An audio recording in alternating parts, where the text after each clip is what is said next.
Čaute, našom videjku. Už naozaj veľmi dlho nevyšlo videjko, prepáčte.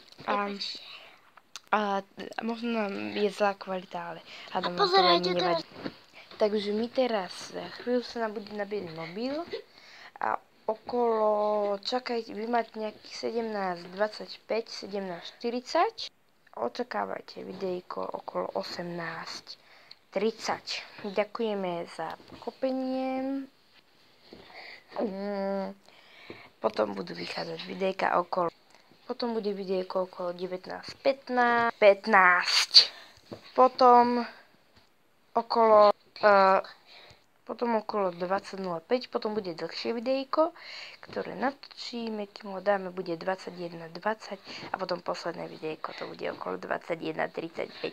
Spať ideme okolo 21:45. Takže vidíme sa o hodinku. No, o hodinku. No, nie o hodinku, ale o nejakých 45-50 minút okolo tej 18:30. Takže Vikinka vám chce ukázať. No. Čaute. Vynikajúce to robí. Takže my sa s vami lúčime. Vidíme sa v nasledujúcom videu. Čaute. Dovidenia a čaute a Laša.